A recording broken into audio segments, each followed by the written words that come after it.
ప్రగతి ప్రణాళికలో గ్రామాలు అభివృద్ధి చెందుతున్నాయని కల్వకుర్తి ఎమ్మెల్యే కసిరెడ్డి నారాయణ రెడ్డి తెలిపారు.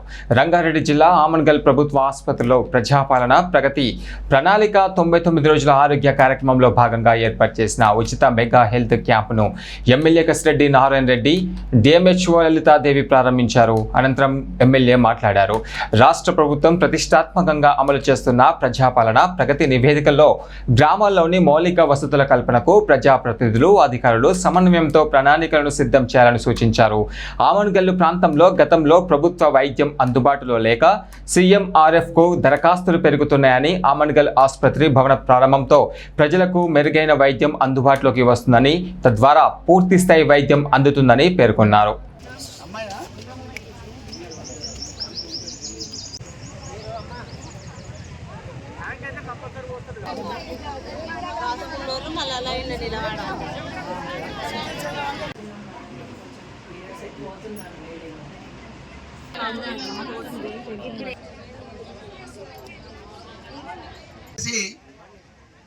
నిన్న చాలా మంది మాట్లాడి ఉన్నారు.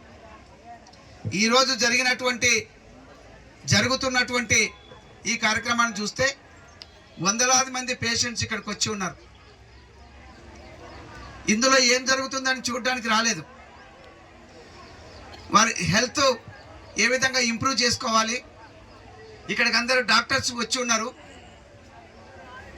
ఈ సమస్యల పరిష్కారానికి ఈరోజు పూర్తి స్థాయిలో ఈ డాక్టర్స్ పరిష్కరిస్తారని చెప్పేసి ఇక్కడికి వచ్చేసి ఉన్నారు.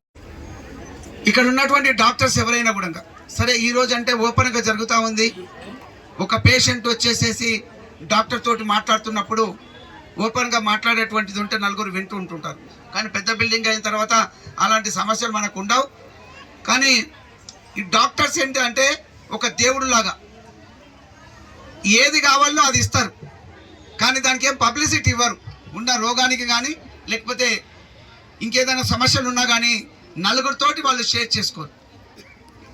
కాబట్టి వాళ్ళందుకే డాక్టర్స్ ఆ డాక్టర్స్ తోటి చెప్పుకుంటే సమస్యలు చాలా పోతాయి. అది చెప్పుకున్నప్పుడు ఆ రోగం గురించి ఏముంది వాళ్ళు చెప్పగలుగుతారు. కానీ ఏం చెప్పకుండా పోయేసి నాకు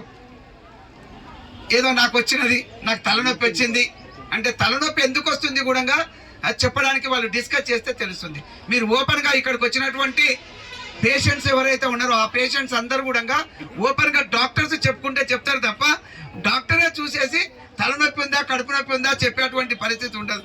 ఎందుకు చెప్తున్నాను ఈ మాట అంటే రాత్రి 9 గంటలకు 10 గంటలకు ఫోన్లు చేసేసి నేను డాక్టర్ దగ్గరికి వెళ్ళినా కానీ డాక్టర్ నాకేం చెప్పలేదని, నువ్వేమడిగినావంటే నేను ఏం అడగలేనటువంటి ప్రాక్టికల్గా చెప్తా ఉన్నా. నేను దీంట్లోనే ఫస్ట్ ఫేజ్లో ఆర్బీఎస్కే డాక్టర్స్ ద్వారా వివిపి స్పెషలిస్ట్ డాక్టర్స్, పీడియాట్రిషియన్, ఒక ఆఫ్తాల్, ఒక గైనిక్, అన్ని హాస్టల్స్ మనం 79 హాస్టల్స్ తీసుకున్నాం సార్. ఫస్ట్ ఫేజ్లో హాస్టల్స్ కూడా వెళ్ళి పిల్లలకు HB testing, anaemia, exam stress management, ఏమైనా ఎగ్జామ్స్లో సైకలాజికల్గా ఏమన్నా డిప్రెషన్ ఉన్నా కూడా టెలిమానాస్ కాల్ అని 14416 దానికి కూడా ఫోన్ చేసి మనము కౌన్సిలింగ్ చేయడం జరుగుతుంది సార్.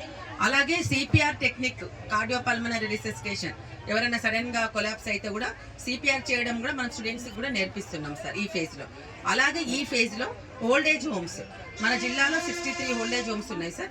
ఓల్డేజ్ హోమ్స్ కూడా మన మెడికల్ ఆఫీసర్ ఆలనా వెహికల్ ద్వారా కూడా ఉంటుంది సార్. ఇది మన భాగము. అలాగే మనము సెకండ్ ఫేజ్లో సార్, సెకండ్ ఫేజ్లో ఎన్సిడి ప్రోగ్రామ్ అని నాన్ కమ్యూనికబుల్ డిసీజ్ మీద బీపీ, షుగర్ మనం ఆన్లైన్ చేయడము, క్యాన్సర్స్ని కూడా ఐడెంటిఫై చేయడం, బ్రెస్ట్, సర్వైకల్, ఓరల్, అది కూడా సెకండ్ ఫేజ్లో ఉంటుంది సార్.